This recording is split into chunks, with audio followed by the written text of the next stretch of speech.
भैया आर्मी में लेह लद्दाख में सिलेक्शन भी हुआ, वो छोड़ भी दिया। भक्त हो तो हनुमान जैसा, मित्र हो तो सुदामा जैसा।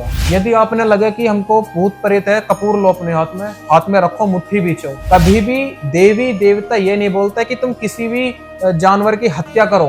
मुस्लिम भी सनातन है, हिंदू भी सनातन है, सिख भी सनातन है। क्यों?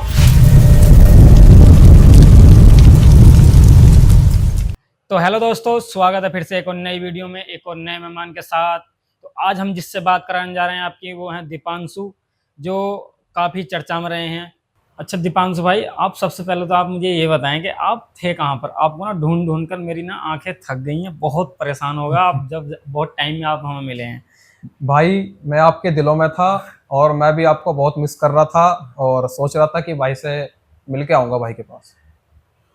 तो कुछ ना अपने बारे में बताएं हमारी ऑडियंस को, जैसे कि अपना इंट्रोडक्शन दें। भाई आपने बुलाया तो मैं बात करने के लिए आ गया हूँ। अब भाई सवाल जवाब करने वाले तो आप ही है भाई, मैं क्या कर सकता हूँ। अच्छा, कुछ इंट्रोडक्शन नॉर्मली जो मतलब अपने बारे में कुछ बताएं हमारी भाई ऑडियंस को। इंट्रोडक्शन, नाम तो आपको पता ही है, आप जानते भी हैं, परिचित भी हैं। नाम मेरा दीपांशु है और रहने वाला मैं गाजियाबाद और मेरठ के बीच में एक जगह स्थित है, मैं वहाँ से हूँ। और बाकी आपको तो लगभग सब कुछ पता ही है मेरे बारे में। अच्छा, वैसे करते क्या हैं आप? भैया सुबह शाम भगवान का नाम, कुछ अपना साइलेंट मोड पे भी सब कुछ है। और भैया आर्मी में लेह लद्दाख में सिलेक्शन भी हुआ, वो छोड़ भी दिया। अब तो जो हनुमान जी कराएंगे आगे, जो उनकी इच्छा, उन्हीं के ऊपर डिपेंड हूँ। अच्छा, ज़्यादातर आप देख रहे हैं सोशल मीडिया पर ये जवान यूथ जो है मतलब सनातन धर्म की तरफ जा रहा है, उसका क्या कारण है? देखिए सनातन धर्म बहुत ही पवित्र धर्म है। और भाई सनातन धर्म ना तो किसी जाति से ना किसी समुदाय से है, वो एक खुद का ही धर्म है सनातन धर्म।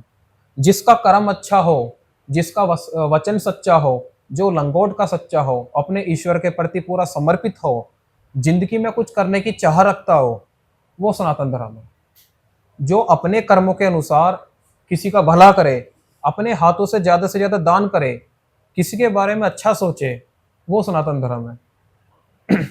अपने ईश्वर को याद करे, वो सनातन धर्म है।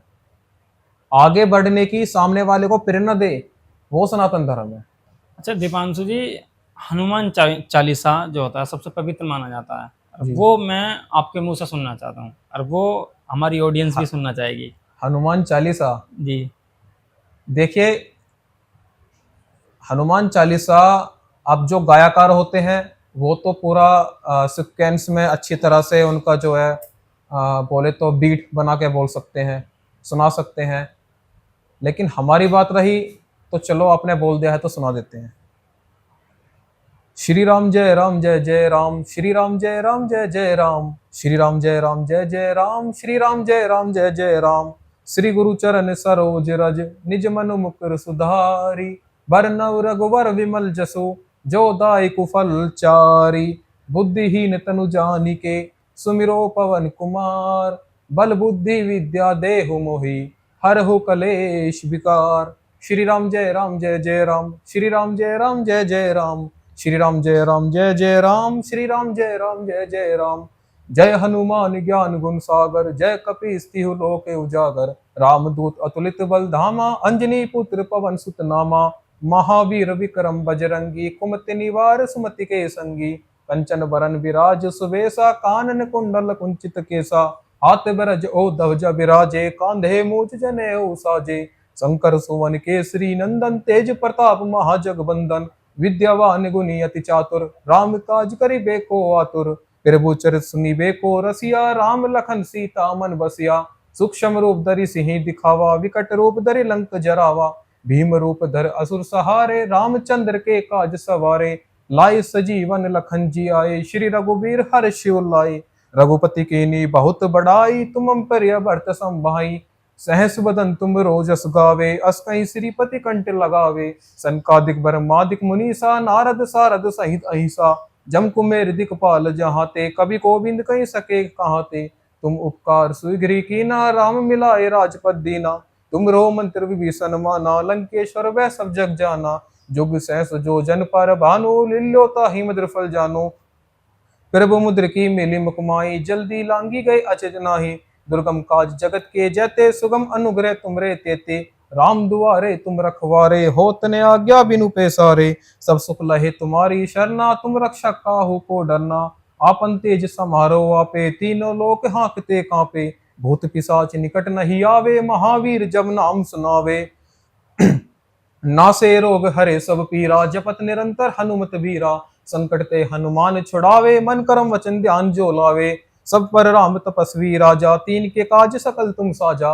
और मनोरथ जो कोई लावे, सोई अमित जीवन फल पावे। चारों जुग प्रताप तुम्हारा, है प्रसिद्ध जगत उजियारा। साधु संत के तुम रखवारे, असुर निकंदन राम दुलारे। अष्ट सिद्धि नव निधि के दाता, असवर दीन जानकी माता। राम रसायन तुमरे पासा, सदा रहो रघुपति के दासा। तुमरे वजन राम को पावे, जन्म जन्म के दुख बिसरावे। अंत काल रघुबरपुर जाई, जहाँ जन्म हरि भक्ति कहाई। और देवता चितने धरई, हनुमत से सर्व सुख करई। संकट कटे मिटे सब पीरा, जो सुमिरे हनुमत बलबीरा। जय जय जय हनुमान गुसाही, कृपा करो गुरुदेव की नाई। जो सतबार पाठ कर कोई, छूटी बंदी महासुख होई। जो ये पढ़े हनुमान चालीसा, होई सिद्धि साखी गौरी सा।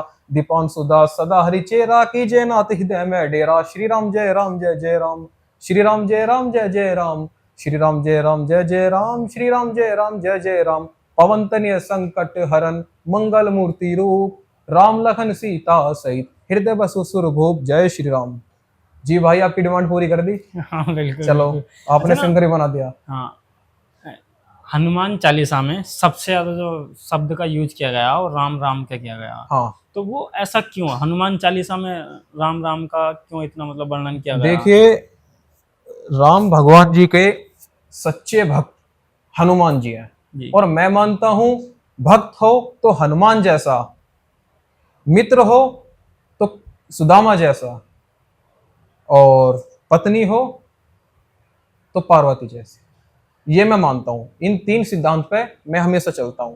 और भक्त हो तो हनुमान जी जैसा। हनुमान जी राम भगवान के बहुत सच्चे भक्त हैं। और जहां जहां राम जी का गुणगान होता है, जहां जहां श्री राम भगवान जी का आसन होता है, जहां जहां राम जी की बात होती है, वहां स्वयं हनुमान जी प्रकट हो जाते हैं। क्योंकि मैं बताऊं, जब हनुमान जी राम भगवान जी को इतना मानते हैं कि उनके नाम से प्रकट होते हैं, और हम तो एक आम इंसान है, जब आम इंसान राम जी का नाम लेता है, राम जी को पुकारता है, उनकी लीला करता है, तो हनुमान जी उसके ऊपर सदैव कृपा बनाए रखते हैं। तो इसलिए हनुमान चालीसा में सबसे ज्यादा आने वाला नाम जो होता है वो राम जी का इसलिए है कि हनुमान चालीसा, चालीसा तो हनुमान जी की है, उसमें 40 चौपाई तो हनुमान जी के बारे में बताई गई है। लेकिन उसमें हनुमान जी के साथ साथ जो हनुमान जी के ईश्वर हैं, भगवान हैं, वो जिनको अपना भगवान मानते हैं, जो उनके भगवान है, राम जी का भी उसमें जिक्र है। उसमें यह बताया गया कि तुमने राम जी के काज भी सवारे, सुधारे, और तुमने राम जी के लिए इतने बड़े बड़े काम किए। और मैं बोलता हूं कि जब अगर राम जी से नाता जोड़ना है, अगर राम जी से नाता जोड़ना है, राम जी की छाया में रहना है, राम जी तो भगवान है। जब भगवान शंकर बैठे थे अपने क्रोध में, तो बड़े शांति भाव से वो भी नाम लेते थे कि राम राम राम राम। तो भगवान शंकर के भी भगवान राम हैं। और उन्हीं राम से अगर आपको नाता जोड़ना है, तो आपको हनुमान जी से संपर्क जोड़ना होगा। हनुमान जी से संपर्क जोड़ोगे तभी जाके आप राम जी की भक्ति में सफल हो सकते हो। यदि आप राम जी की भक्ति में सफल होगे, तो समझो आप एक सनातन धर्म के, आध्यात्मिकता के, और आप एक इंसान नहीं, आपकी श्रेणी भी एक महापुरुषों में आ जाएगी। जिस प्रकार तुलसीदास जी थे, हनुमान जी के परम भक्त थे, उन्होंने जो है हनुमान चालीसा भी लिखी है, बहुत सारे अच्छे अच्छे ग्रंथ लिखे हैं, पवित्र ग्रंथ लिखे हैं। तो इसी प्रकार यदि आपने राम जी की कृपा पानी है, तो भैया हनुमान जी से नाता जोड़ना पड़ेगा। पहले हनुमान जी से जोड़ो, हनुमान जी ही आपको राम जी तक पहुंचाएंगे। इसलिए हनुमान चालीसा का गुणगान करते रहो, हनुमान जी का जिक्र आता रहेगा, राम भगवान का जिक्र आता रहेगा। जब राम भगवान जी का उसमें जिक्र आएगा, हनुमान जी को यह लगेगा कि भाई मेरे भगवान की, मेरे गुरु की, मेरे भगवान की, मेरे ईश्वर की ये मुझसे बात बता रहा है कि मेरी तारीफें बता रहा है। जैसे कि शंकर सुवन केसरी नंदन, शंकर जी स्वयं केसरी नंदन है, स्वयं वो हनुमान जी हैं। जिस प्रकार रामचरित सुनीबे को रसिया, राम लखन सीता मन बसिया, कि रामचरित सुनीबे को रसिया, राम जी का चरित्र अपनाओ, राम जी का चरित्र अपनाओ, और राम लखन सीता मन बसिया, राम और लखन सीता को अपने मन में बसाओ। हनुमान जी वहां खुश होते हैं। और मैं कह रहा हूं, ये मैं दावे के साथ कह सकता हूं कि जो हनुमान जी कर सकते हैं वो कोई नहीं कर सकता। और अगर हनुमान जी जिससे प्रसन्न हो जाए उसका जीवन संवार देते हैं। इसलिए यदि आपने राम जी को पाना है तो हनुमान जी से नाता जोड़ना पड़ेगा, हनुमान चालीसा का गुणगान करना पड़ेगा और राम नाम लेना ही लेना पड़ेगा। अच्छा, हनुमान चालीसा का जो पाठ करना चाहिए तो कितने दिन तक लगातार करना चाहिए व्यक्ति को? देखो, हनुमान चालीसा का पाठ तो मैं मानता हूं अपने पूरे जीवन करो, सुबह शाम करो। क्योंकि हनुमान चालीसा को आप जहां भी पढ़ोगे, जिस समय पढ़ोगे, ये एक पवित्र ग्रंथ है। इसमें 40 चौपाई जो है, एक एक चौपाई में रस है, पवित्र रस। और हनुमान चालीसा वो बात अलग है कि आपको सिद्धि प्राप्त करनी है, कृपा प्राप्त करनी है, या किसी चीज को आप टारगेट बना लेते हो कि हनुमान जी हम अपना ये काम सफल करना चाहते हैं और हम इतने दिन तक अपना अनुष्ठान करेंगे। वो एक, चाहे वो 11 दिन का हो, 5 दिन का हो, 21 दिन का हो, 51 दिन का हो, 41 दिन का हो, वो एक, या 108 दिन का हो, वो तो एक टास्क होता है कि हमारा एक टास्क है, हमने हनुमान जी के सामने अपनी एक प्रॉब्लम रखी है और वो इसका निवारण करेंगे। लेकिन मेरा मानना यह है कि हनुमान चालीसा को सुबह शाम पढ़ो। बच्चा हो, बूढ़ा हो, जवान हो, कहीं भी हो, किसी भी समय हो, बाहर हो तो कहीं भी एकांत में बैठ के 5 मिनट के लिए बैठ जाओ, हनुमान चालीसा पढ़ लो। घर में हो तो हनुमान जी के विग्रह के सामने पढ़ो, है ना, अपने मंदिर के सामने पढ़ो। सफर में चल रहे हो तो एकांत चुपचाप बैठ करके अपना वहां हनुमान जी की चालीसा पढ़ लो। लेकिन चालीसा अगर आपने पढ़ ली तो मेरा मानना है कि आपकी दिन की पूजा सफल हो गई, क्योंकि आपने हनुमान जी को और राम भगवान को याद कर लिया। उनको बल की ताकत, जो उनके अंदर बल है, ताकत है, आपने उजागर करवा के उनको एहसास दिला दिया कि आप भी बलशाली हो, आप भी इस कलयुग के राजा हो। जो आप कर सकते हो वो कोई नहीं कर सकता। आप ही एक ऐसे सिद्ध पीठ देव हो कि आप इस कलयुग के राजा हो, और आपको जहां भी बुलाया जाए आप वहीं प्रकट होते हो। और आपसे कितनी भी बड़ी से बड़ी प्रॉब्लम हो, अगर अमुक व्यक्ति प्रार्थना करे तो उसका निवारण होता ही होता है। जब हनुमान जी को बताया जाता है कि हे हनुमान जी, आप ही राम जी के सच्चे भक्त हो, राम जी के परम भक्त हो, आप ही इस कलयुग के राजा हो, आप ही अंजनी माई के लाल हो, आप ही पवन पुत्र हनुमान बाबा हो, तो हनुमान जी इतना सुनते ही मेरे वीर बजरंगबली हनुमान बाबा काम कर देते। अच्छा दीपांशु जी, आप ना बचपन से व्यक्ति भाव में रहे हैं, अच्छा, मैंने देखा भी यार, मैं मतलब ज़्यादातर आपके आसपास भी लोगों से पता किया, उसका क्या कारण है? देखिए, भक्ति भाव का तो मैं बताता हूँ। जब मैं छोटा था तो मुझे लगता था कि भाई पूजा करो, पूजा करनी चाहिए, पूजा करना बहुत अच्छी बात होती है। मैं अगरबत्ती बालता था, जोत जलाता था, जानता कुछ नहीं था। कोई अपने मन में लोभ लालच किसी भी चीज को लेकर के, कोई मोच, ऐसा कुछ था ही नहीं कि मैं भगवान से मान सकूं। मैं अपने ईश्वर से क्या मांगू, क्योंकि सही था भाई, 2 रोटी ऊपर वाले की दुआ से खा रहे थे, पहनने के लिए कपड़ा था और रहने के लिए घर था। तो बचपन था, उस टाइम पढ़ाई भी कर रहे थे हम।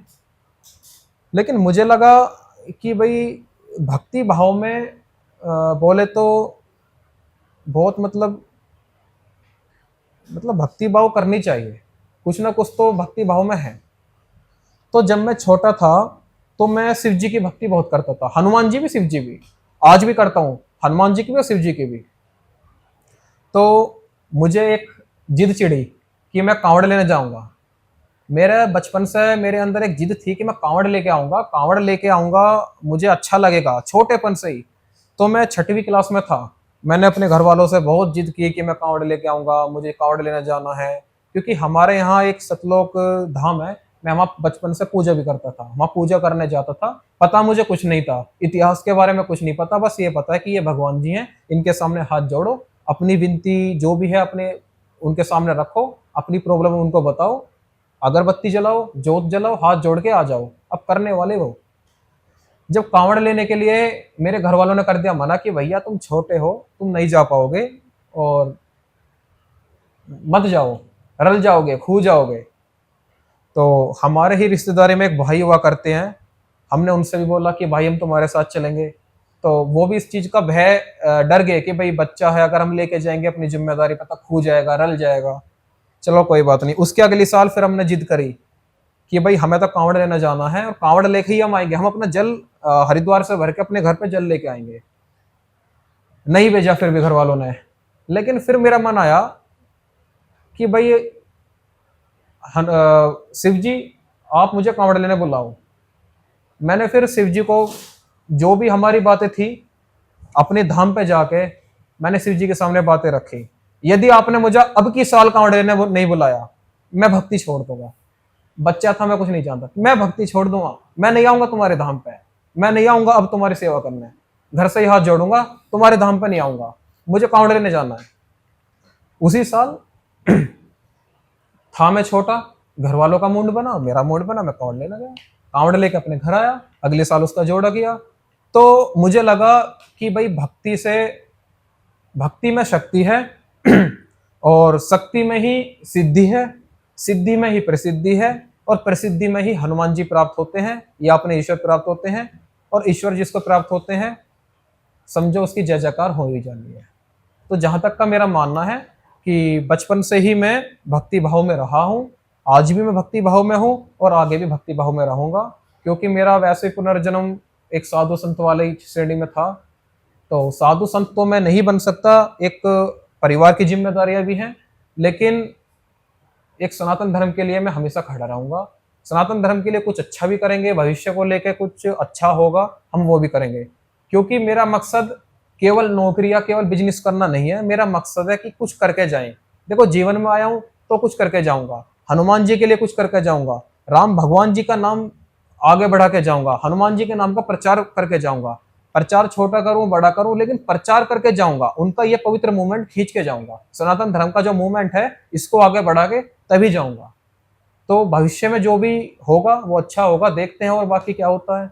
जैसे लोग देखते हैं, तुम देखते हो लाइफ में, आस पड़ोस में या फिर कहीं भी आपने देखा हो कि भूत प्रेतों पर बहुत विश्वास करते हैं लोग, उसके लिए आप मतलब क्या कहोगे? भूत प्रेत सच में होते हैं या फिर मतलब दुनिया ने ढोंग फैला रखा है?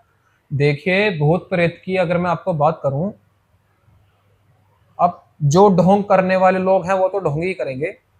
होता क्या है, जो किसी के कुल देवता होते हैं, किसी के होते हैं कुल देवता, किसी के ऊपर होती है भगवान की कृपा, किसी के ऊपर देवी की कृपा, और कहीं नेगेटिविटी लग जाती है किसी को, तो उसको बोलते हैं सवारी आना।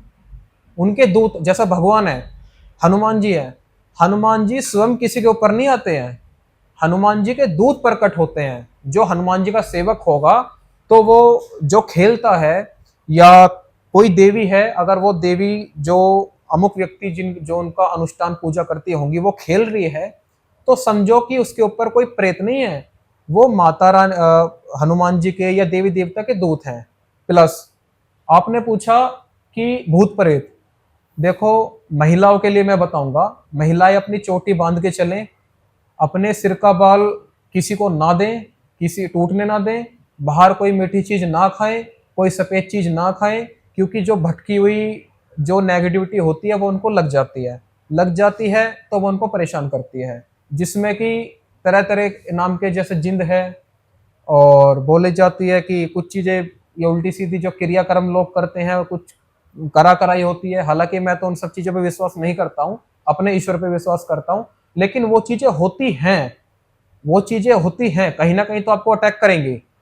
यहाँ नहीं करेंगी, अब नहीं करेंगी तो बाद में करेंगी, लेकिन कहीं ना कहीं तो करेंगी अटैक।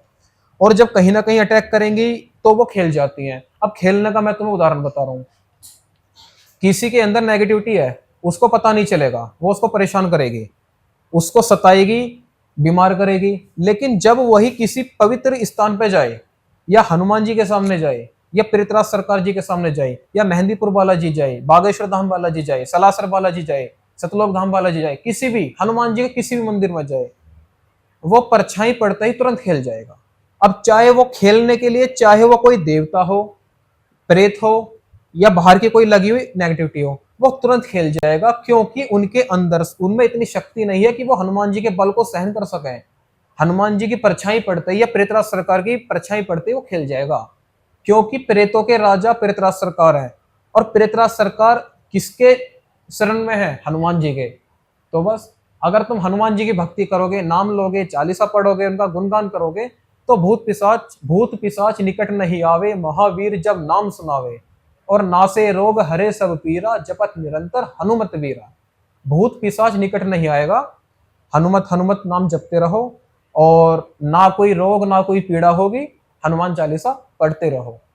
तो मेरा मानना है कि भूत प्रेत नेगेटिविटी होती है, उसका भी हम आपको बता देंगे कि नेगेटिविटी से बचे कैसे, और बचे कैसे चलो ये भी हम आपको बता रहे हैं। यदि आपने लगे कि हमको भूत प्रेत है, कपूर लो अपने हाथ में रखो, मुट्ठी बीचो, मुट्ठी बीच के हनुमान चालीसा पढ़ो। एक मंत्र, एक बीज मंत्र मैं आपको बता रहा हूं, ओम हम हनुमते नमः, ओम हम हनुमते नमः 41 या 108 बार ये मंत्र बोल दें, ये मंत्र बोल दें, और उस कपूर को जला दें। मैं कह रहा हूं उसके अंदर जो भी नेगेटिविटी होगी वो तुरंत खेल जाएगी, ये मेरा अपना मानना है।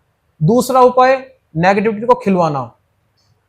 काला कपड़ा लें, 5 लौंग रखें, उस काले कपड़े को किसी रोगी व्यक्ति को बांध दें, उसके बाजू पे बांध दें या उसकी कलाई पे बांध दें, जो भी अमुक व्यक्ति रोगी व्यक्ति हो। और एक बीज मंत्र मैं आपको बता रहा हूं, ओम बम हनुमताय वीरवीराय रक्षा कराए हुम फट स्वाहा। ये मंत्र बोल दें 108 बार, और उसको रोगी को फिर वो कपड़ा खोल करके बहते हुए जल में बहा दे। मैं कह रहा हूं कितनी भी बुरी से बुरी नेगेटिविटी हो, ये दावा है हमारा, हमसे आके मिल लेना, जाओ, मां खेल भी जाएगा, बंद भी जाएगा और चले भी जाएगा। तो नेगेटिविटी होती है, लेकिन उसका ध्यान खुद से भी रखना पड़ता है। जैसा कि आपने भी देखा होगा और मैं भी देखता हूँ गांव में, ज़्यादातर गांव में देखता हूँ, गांव में रहता हूँ मैं, कि कभी किसी पर देवी आ जाती है, आपने बताया था अभी, किसी पर कोई आ गया, किसी पर कोई आ गया, तो मांस या मंदिरा मांगती हैं। वो कहाँ तक सही है? वो खुद खाने के लिए लोग करते हैं या फिर देवी सही में वो चीज़ें मांगती हैं? देखो, इस चीज के मैं आपको बता रहा हूं, आपने बिल्कुल सही प्रश्न किया। जो देवी होती है, जो महिला देवी की पूजा करती है, उस पर देवी की सवारी आती ही आती है, चाहे कीर्तन हो या भजन या जहां भी उनका संगीत हो या जागरण हो, उन पे देवी आती हैं। देवी आती हैं तो वहां खेल जाती हैं, खेल जाती हैं, वहां तक तो ठीक है कि उनके ऊपर उनकी देवी की कृपा है, कुल देवी की कृपा है, जो भी उनकी कुल देवी होती है। अब आपका सवाल ये है कि भाई वो उल्टी सीधी जो चीज मांगती है, ये केवल जो तामसिक भक्त होते हैं उनकी बनाई हुई फैलाई हुई अफवाह है। कभी भी देवी देवता ये नहीं बोलता कि तुम किसी भी जानवर की हत्या करो, तुम कोई गंदी चीज चढ़ाओ। देखो, भक्त होते हैं 2 तरह के, तामसिक और साध्विक। तामसिक वो होता है जो दूसरों का बुरा करेगा, जो दूसरों का बुरा करने के लिए तरह तरह की बातें बताएगा कि यहाँ पे मांस दो, मदिरा दो, ये दो, नशे की चीज दो, दारू की बोतल दो, तब जाके कुछ शांत होगा। वो बिल्कुल गलत है, फ्रॉड है, फेक है। उन चीजों में कभी नहीं आपने चलना है। यदि आपने चलना है तो सात्विक में। सात्विक में क्या होती है? जिसके ऊपर गुरु कृपा हो, जिसके पास सिद्धि हो, जिसके पास उसकी भजन कीर्तन करके उसके पास एक अच्छी सामंद्या हो, जिसके पास एक भगवान की कृपा हो, ईश्वर की कृपा हो, देवी की कृपा हो, और राम की कृपा हो, हनुमान जी की कृपा हो, वो होती है साध्विक। कि जिनके पास खुद ही एक कृपा होती है, वो साध्विक होती है। तो तामसिक और साध्विक, जो तामसिक वाले लोग हैं उनसे बच के रहो। वो लोग आपको सलाह देंगे मांस मदिरे की, वो गलत है। और सनातन धर्म के अगर अनुसार बताऊं तो साध्विक बिल्कुल सही है, जो केवल अगर किसी पे देवी आ रही है उनको शांत करने के लिए उनसे प्रार्थना की जाती है। जो देवी को मानने वाले जो साधक होते हैं वो उनको मना लेते हैं अपने मंत्रों के द्वारा, अपनी तपस्या जो उन्होंने की है उसके द्वारा, या जो उन पे वो रजू हैं वो अपनी जो भी उनकी मतलब टर्म्स कंडीशन जो भी उनकी है वो अपने स्तर से देख लेते हैं। और साध्विक की मैं बात करूं तो भैया साध्विक होते हैं बिल्कुल शुद्ध। साध्विक को इस चीज की कोई आवश्यकता नहीं होती। साध्विक तो ये बोलते हैं कि हम एक लौंग से भी भगवान का भोग दे देंगे, एक कपूर से भी भगवान को खुश कर देंगे, एक लड्डू से भी भगवान को खुश कर देंगे। और सात्विक, मैं तो कहता हूं कि सात्विक ही सनातन धर्म के अंदर है।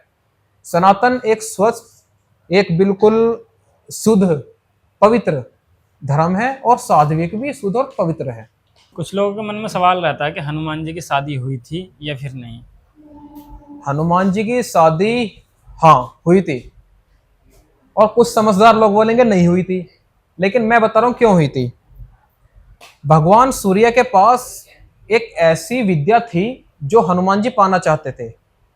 हनुमान जी को वो विद्या पानी थी सूर्य भगवान से, और सूर्य भगवान का एक सवाल यह था कि वो विद्या केवल वही व्यक्ति पा सकता है जो शादीशुदा है। लेकिन हनुमान जी शादीशुदा तो है नहीं, हनुमान जी तो ब्रह्मचारी हैं।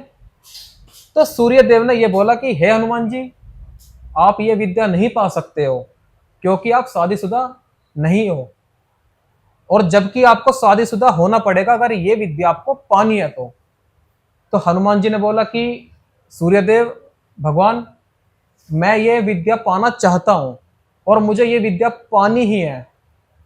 तो सूर्यदेव ने एक बात बोली कि हमारी एक बेटी है जिसका नाम है सुवर्चला।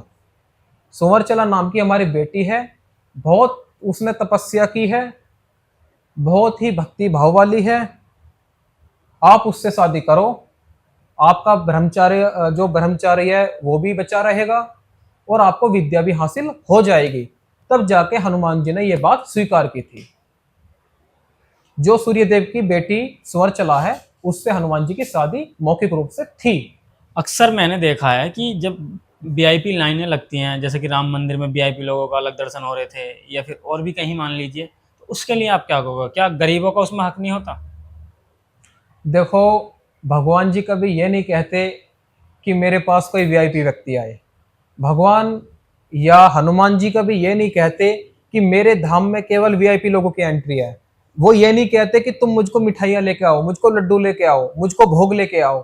वो ये नहीं कहते कि यहाँ केवल पैसे वाला व्यक्ति आओ, ऐसा नहीं कहते। ये तो गलतफहमी है। ये तो आप और हम जैसे जो व्यक्ति वहां बैठे हैं उन्होंने एक नई स्कीम चलाई है।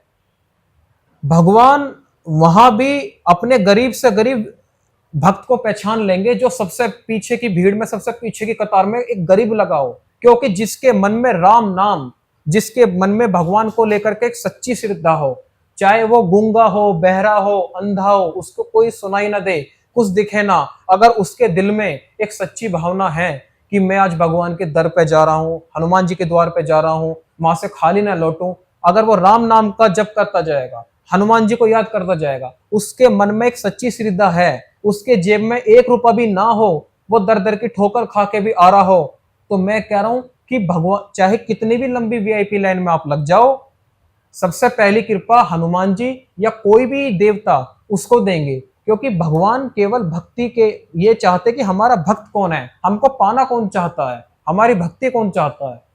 वो वीआईपी नहीं देखते हैं। वीआईपी तो जो आजकल के लोग हैं उन्होंने अपना धंधा चलाने के लिए वीआईपी कतारें लगा रखी हैं। लेकिन मैं तो ये बोलूंगा, कभी भी ये गुमान मत करना कि हम पे बोलना नहीं आता, हम पे मंचों पे बोलना नहीं आता, हमको सुनाई नहीं देता, दिखता नहीं है तो हम भक्ति छोड़ दें।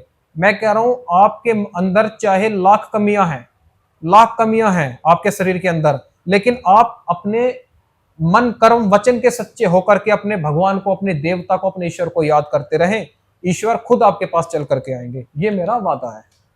अच्छा, घर में कौन कौन से पाठ कराने से लक्ष्मी का वास होता है या शांति मिलती है? देखो, लक्ष्मी माता को आसन दो अपने घर में, और उनका एक बीज मंत्र बता रहा हूँ, हालांकि बताना तो नहीं चाहिए, लेकिन जब पॉडकास्ट में भाई जब बैठे हैं, बातें हो रही हैं, तो समझता हूँ कि भला सबका हो और भला करने के लिए हम आए हैं। तो एक बीज मंत्र मैं बता रहा हूँ लक्ष्मी माता के सामने। ओम श्रीम ह्रीम श्रीम कमले कमलाय नमः, ये बीज मंत्र है।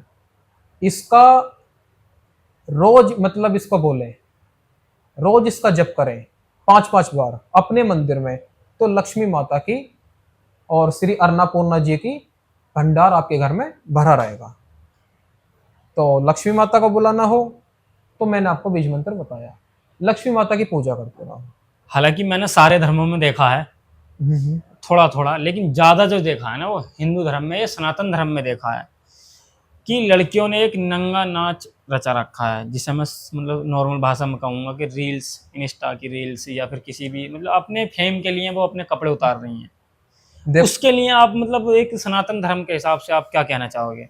देखो, वो व्यक्ति का एक अपना मोच होता है ना, एक अपना स्वार्थ। वो अपने स्वार्थ के लिए बदनाम कर रहे हैं धर्म को। उनका अपना एक व्यक्तिगत लालच होने के वास्ते वो कपड़े अगर उतार रहे हैं, वो तरह तरह की जो है सीन क्रिएट कर रहे हैं, तो सब लोग बोलते हैं कि भाई ये हिंदू धर्म के हैं। भाई उनका हिंदू धर्म से कोई लेना देना नहीं है, क्योंकि वो कभी भी हिंदू धर्म का या सनातन धर्म का हो ही नहीं सकता जो अपने कपड़े उतार रहा हो। और ये अपने एक व्यक्तिगत लोभ लालच के लिए, अपने स्वार्थ के लिए ये ऐसा काम कर रहे हैं। लेकिन मैं तो अपील करता हूं कि ये सब बंद हो, ये सब चीजों पे कठोर से कठोर ऐसे लोगों पे कार्रवाई भी हो। लेकिन सनातन धर्म एक पवित्र धर्म है। सनातन धर्म कभी भी इजाजत नहीं देता कि आप छोटे कपड़े पहनो या आप ये उल्टी सीधे कार्य करो या उल्टे सीधे कपड़े पहन करके आप बाहर घूमो या अवहेलना करो अपने धर्म की। तो अवहेलना का अधिकार कभी भी सनातन धर्म नहीं देता है। तो जो हनुमान चालीसा पढ़ता है या हनुमान चालीसा का पाठ करता है या हनुमान जी की पूजा करता है, क्या उसको सेक्स करना चाहिए या नहीं करना चाहिए? कितने दिन तक उसको सेक्स नहीं करना चाहिए? अपनी वाइफ को वाइफ माने, किसी गैर की वाइफ को वाइफ ना माने। यानी कि अपनी पत्नी को पत्नी माने, किसी अमुक व्यक्ति की पत्नी को पत्नी ना माने। अपनी पत्नी है तो ये सब चीज ठीक है एक अपने व्यक्तिगत जीवन के लिए। और किसी अन्य व्यक्ति की अगर पत्नी पे आप नजर डाल रहे हो तो भैया उससे बड़ा कोई पाप भी नहीं है। और हनुमान जी की भक्ति केवल ये 3 चीज सिखाती है कि मन, कर्म, वचन और लंगोट, ये सच्चा हो। अच्छा, मैंने अक्सर देखा कि पूजा जो करते हैं ना हनुमान जी की पूजा तो जेंट्स ही करते हैं, ठीक है? कम से कम देखा कि लेडीज जो हनुमान जी की पूजा करती हो, उसका कारण क्या है? ये तो लोगों ने भ्रम फैलाया हुआ है। हनुमान जी ने कभी ये नहीं बोला कि मेरी पूजा कोई बहन मत करो या कोई माँ मत करो। मैं कह रहा हूं हनुमान जी की पूजा सब करो। जो 7 बार पाठ कर कोई, छूट है बंदी महासुख होई। तुलसीदास जी ने हनुमान चालीसा में स्वयं ये बात लिखी है कि जो 7 बार जो 7 बार पाठ कर कोई, जो 100 बार पाठ करे, पाठ कर लो, पूजा कर लो। उसमें अगर ये लिखा होता कि जो महिला या जो पुरुष करे तब हम मानते, लेकिन जो 7 बार, अब जो में तो सभी आ गए। तुलसीदास जी ने स्वयं ही ये बात लिखी है हनुमान चालीसा में। तो मेरा मानना यह है कि माताएं बहनें पूजा कर सकती हैं, लेकिन हनुमान जी के विग्रह को टच ना करें। हनुमान जी को अपना भाई बना के पूजा करें, माताएं हैं तो अपना बेटा बना के पूजा करें, लड़कियां हैं तो अपना बड़ा भाई मान करके पूजा करें। लेकिन कोई भी उनको उनको ये ना देखे, उनके सामने हाथ जोड़ करके कोई इस तरह की पूजा ना करे कि जिस प्रकार आप करना चाहते हो उस तरीके से ना करके उनको भाई का दर्जा दो या बड़े भाई का दर्जा दो या अपने बेटे का दर्जा दो। तो हनुमान जी की पूजा स्वीकार है। अपवित्र दिनों में महिलाएं दूर रहें। अच्छा दीपांशु भाई, आप भी देख रहे हो, ज़्यादातर मैं भी देख रहा हूँ दुनिया में कि सनातन धर्म मांस मदिरा का कम यूज करता तो वो भी है लेकिन कम करता है, और मुस्लिम धर्म में मांस मदिरा ज़्यादा यूज होता है। उसके बारे में आप क्या कहोगे? ये मांस मदिरा कुछ खाना है क्या? भाई मैं तो उनसे बोलना चाह रहा हूँ जो ये सब चीज खाते हैं, भाई ये कुछ खाना भी है कि तुम किसी जानवर की हत्या कर रहे हो, उसको मार करके उसका तुम मांस खा रहे हो और तुम अपने आप को फिर बहुत ज्यादा बलशाली समझ रहे हो। कुछ खाना है क्या? अरे हमारे हिंदू धर्म में, सनातन धर्म में ये तो बहुत गलत चीजें हैं। मैं तो हिंदू भाइयों से भी ये कहूंगा, भाई ये सब चीजें त्यागो। खाने के लिए बहुत अच्छी अच्छी चीजें हैं। खाने के लिए साग सब्जी खाओ, अच्छी अच्छी फास्ट फूड खाओ, अच्छा चाइनीज फूड खाओ, अच्छा तुम साउथ इंडियन फूड खाओ, बहुत अच्छी अच्छी चीजें खाने के लिए हैं। और भैया सनातन धर्म कभी भी इजाजत नहीं देता ये सब गंदी चीजें खाने के लिए, और इस चीज का मैं पुरजोर विरोध करता हूं। भाई किसी भी जीव जंतु को आप मार करके तुम उसको खा रहे हो, बना रहे हो, और तुम बोल रहे हो कि भाई हमारी जय जयकार है, हम बलशाली हैं। अरे बलशाली तो तुम जब हो ना, जब तुम किसी माँ बहन बेटी की कदर करो, अपने मन में अच्छे विचार लेके आओ, एक अच्छा अपना परिवार बसाओ, आगे बढ़ने की प्रेरणा लो, सनातन धर्म में आओ, सनातन धर्म अपने सुबह शाम गुणगान करो, ईश्वर के प्रति लगन रखो, तो आप सनातन धर्म से कहलाओगे। लेकिन ये सब चीज भाई मैं बिल्कुल भी नहीं मानता किसी भी जीव जंतु को तुम हत्या करके तुम खा रहे हो, ये बिल्कुल गलत है। खाना है तो साग सब्जी खाओ, शाकाहारी चीजें खाओ, अच्छी अच्छी चीजें खाओ, खाने वाली चीजें खाओ यार। तुम तो खुद जानवर हो, तुम खुद जानवर हो अगर तुम ऐसी चीज खा रहे हो। मैं तो उन लोगों को बोलना चाह रहा हूं जो लोग ये उल्टी सीधी चीज खा रहे हैं, भाई तुम लोग फिर खुद ही जानवर हो, क्योंकि जानवर को जानवर ही खाता है, तो तुम खुद ही जानवर हो। इंसान खाता है साग सब्जी, इंसान खाता है शुद्ध भोजन, एकदम अच्छा शुद्ध खाना खाओ, शुद्ध भोजन लो, शुद्ध भोजन को ग्रहण करो, वो एक सनातन धर्म कहलाता है। मैंने आपको देखा पहले, मतलब कुछ पोस्ट हैं आपकी जो मतलब देखी थी, आप पहले भीम आर्मी में भी थे, उस भीम आर्मी को छोड़कर आप सनातन धर्म में कैसे आए? वो केवल हमारा जरिया ये था समाज हित में, देश हित में, गरीब लोगों की मदद करना, जो पीड़ित व्यक्ति हैं उनको न्याय दिलाना, उनके साथ मिलकर के खड़ा रहना, उनकी मदद करना। केवल किसी जाति धर्म को लेकर के हमारा उसमें जुड़ने का कोई एजेंडा नहीं है। हमारा केवल उसमें एजेंडा इतना था कि हम किसी भी चाहे दल से जुड़े, हम किसी भी दल में जुड़े और किसी भी दल में जुड़ करके हम किसी भी गरीब व्यक्ति की मदद करें। लेकिन हमें लगा कि राजनीति और ये संघ समूह इसमें हमें नहीं रहना है। हमने फैसला लिया कि हमको जो भी करना है सनातन धर्म के लिए करना है, अच्छा करना है और शुद्ध करना है। जो पारिवारिक लोग हो या गांव के लोग हो या शहर के लोग हो या बूढ़े हो, बच्चे हो, जवान हो, कोई भी उस कार्य को कभी गलत ना ठहराए। किसी भी जाति किसी भी धर्म से हो, उस कार्य को कभी गलत ना ठहराए। हम कोई ऐसी ही भी मुहिम चलाएंगे सनातन धर्म को लेकर ही, कुछ ऐसा करेंगे हम। आजकल जो देख रहे हैं हम तुम लोग कि बाबाओं ने अपना मतलब बहुत सिस्टम खराब कर रखा है, ज़्यादातर पाखंडवाद बहुत फैला रखा है किसी चीज़ को भी लेकर, तो उसके लिए आप क्या कहोगे? देखिए, पाखंडवाद तो कुछ नहीं होता, जो चीज सत्य है वो तो सत्य है। लेकिन जिन लोगों ने पाखंडवाद फैला रखा है, मैंने बोला कि वो उनका निजी स्वार्थ है, वो निजी स्वार्थ के लिए पाखंडवाद फैला रहे हैं। वो जनता को इकट्ठा कर लेंगे, उनका माइंड वॉश कर देंगे, उनको उनके मन में तरह तरह की बातें डाल देंगे, उनका माइंड डाइवर्ट करके अपनी तरफ आकर्षित कर लेंगे और अपने रिमोट उनका ना, जनता का जो जनता एक स्क्रीन है और रिमोट उसका होता है उन बाबाओं के हाथ में। वो बाबा जो बोल देंगे जनता वो मान लेगी कि ऐसा ही सही। तो ये सब चीजें नहीं होनी चाहिए। मैं उन बाबाओं से भी कहना चाहता हूं कि भाई अच्छी बात है, आप गुणगान करो, भगवान की भक्ति करो, अच्छी अच्छी कथाएं करो, गुणगान करो, लेकिन भाई किसी का माइंड वॉश ना करो, किसी का घर ना उजाड़ो। किसी को सलाह दो तो अच्छी दो, आगे बढ़ने की दो, शिक्षा के क्षेत्र में दो, व्यापार के क्षेत्र में दो, आगे बढ़ने की दो, सनातन धर्म की दो। लेकिन वो उनका निजी स्वार्थ है, वो उनका निजी स्वार्थ है। तो बजरंग बाण क्यों नहीं करना चाहिए आपके हिसाब से? बजरंग बाण का पाठ मेरे अनुसार, जब कोई बात फंस गई हो बहुत ज्यादा, जब यति पे बात आ गई हो बहुत ज्यादा, तब बजरंग बाण का पाठ करना चाहिए, अन्यथा बजरंग बाण का पाठ नहीं करना चाहिए। बजरंग बाण का पाठ तभी करना चाहिए जब कोई व्यक्ति, जब बोलते हैं ना कि नाक पे बात आ गई है, बहुत ज्यादा परेशान, बहुत ज्यादा जिसकी जान पे बात आ गई हो, तब जाके वो बजरंग बाण का पाठ कर सकता है।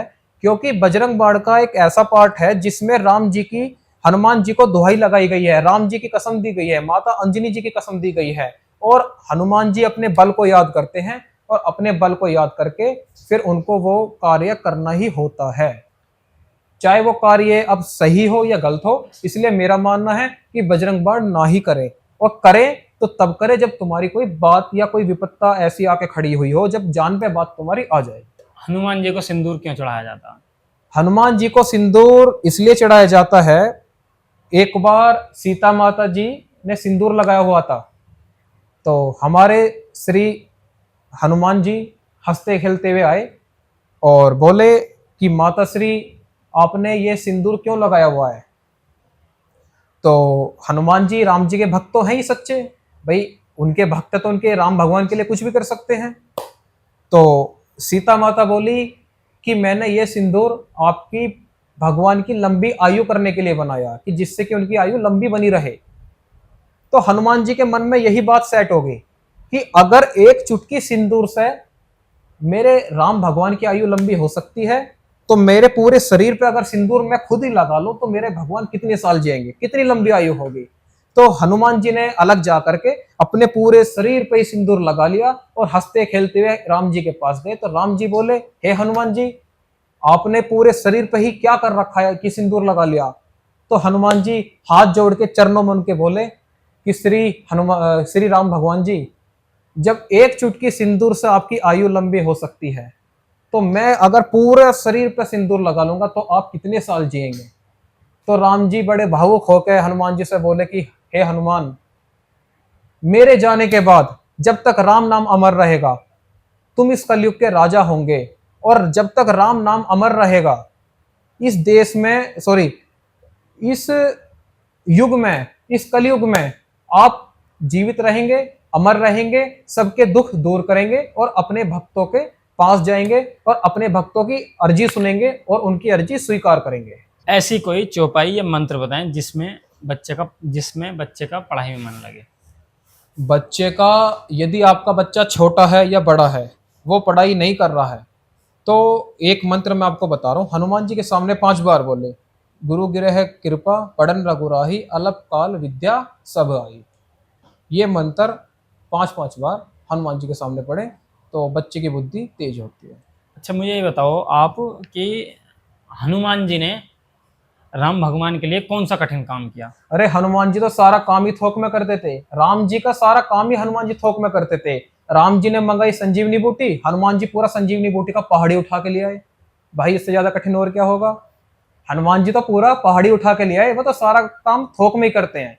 उनके तो भगवान है श्री प्रभु राम, वो तो उनका आदेश का पालन ही करते हैं। अच्छा दीपांशु जी, आप सनातन धर्म को सफल कब मानोगे? जब तक अपने मुख पे राम नाम हो और हनुमान जी का भजन कीर्तन हो, और जब तक प्रत्येक गांव में, छोटा से छोटे गांव, बड़े से बड़े गांव में जब तक हनुमान मंदिर हो। मैं चाहता हूं कि प्रत्येक गांव में, प्रत्येक शहर में एक एक मंदिर, प्रत्येक गांव में हनुमान जी का मंदिर हो। मैं उस दिन मान लूंगा कि सनातन धर्म सफल हो गया। मेरा मानना है कि हर एक गांव में हनुमान जी का, छोटा हो या बड़ा हो, हनुमान जी वास करें, हर एक गांव में विराजमान हो। अच्छा, उनमें से कुछ गांवों में मुस्लिम धर्म के भी लोग रहते होंगे, या कुछ गांवों में मुस्लिमी धर्म के वो भी लोग तो होंगे। सनातन है, वो भी तो सनातन है। मैंने क्या बोला? जो सुबह शाम अपने ईश्वर का, अल्लाह का या अपने रहबर का नाम ले रहा हो, जप कर रहा हो, सिमरन कर रहा हो, उनकी भक्ति कर रहा हो, वो ही सनातन है। वो भी सनातन है, हम भी सनातन है, सब सनातन है। अच्छा, आप ये कहना चाह रहे हैं कि मुस्लिम जो है ना, वो भी एक सनातन धर्म में मुस्लिम भी आते हैं। सनातन है, हिंदू भी सनातन है, सिख भी सनातन है। क्यों? मुस्लिम नमाज पढ़ते हैं सुबह शाम, अपने अल्लाह को पुकारते हैं तो याद कर रहे हैं। हिंदू अपने भगवान को पुकार रहे हैं सुबह शाम, और सिख अपने गुरुद्वारा में जो है सुबह शाम अपने पुकार रहे हैं। तो मैं मानता हूं कि भैया वो भी सनातन है और हम भी सनातन है, क्योंकि सनातन धर्म में ही सुबह शाम अपने गुरु को, ईश्वर को, भगवान को पुकारने का अधिकार है। यही एक धर्म है जिसका नाम है सनातन, सभी सनातन है। अच्छा, सनातन धर्म ये भी अथॉरिटी देता है कि अपनी इच्छा अनुसार किसी भी धर्म में शादी कर सकते हैं, या किसी भी धर्म की लड़की को अपने धर्म में ला सकते हैं। देखो, सनातन धर्म ये इजाजत देता, मेरा कहना तो ये है कि भैया देखो, अगर बच्चे को चलानी है अपनी, तो भैया कर लो कुछ भी। लेकिन अगर तुम सनातन हो तो अपने अनुसार ही कोई ऐसा परिवार देखो जो तुम्हारे स्तर का हो, जो सनातनी हो, भगवान को मानने वाले हो, एक अच्छे शाकाहारी लोग हो, अच्छे विचार हो जिनके। वरना भैया उनके सामने हमारी क्या चलेगी? जो बच्चे जिन्हें करना है उनके सामने हमारी चल नहीं सकती। लेकिन हमारा मानना है कि सनातन धर्म की अगर हो तो शादी भी सनातन धर्म से करो। यदि आध्यात्मिकता पे आप बात करते हो तो सामने वाली लड़की भी वही हो, या लड़की वो हो तो लड़का भी वही हो। ये मेरा मानना है। अगर आप शाकाहारी हैं, शुद्ध हैं, तो सामने वाले भी शुद्ध और शाकाहारी हो, भगवान को मानने वाले हो, श्री राम भगवान जी के चरणों में अपनी अरदास लगाने वाले हो, और हनुमान जी का सुमिरन करने वाले हो। ये मैं मानता हूँ। तो दोस्तों, आज का पॉडकास्ट हम यहीं समाप्त करते हैं। मिलते हैं किसी नई वीडियो में किसी नए मेहमान के साथ। तब तक के लिए take care, bye bye, thank you.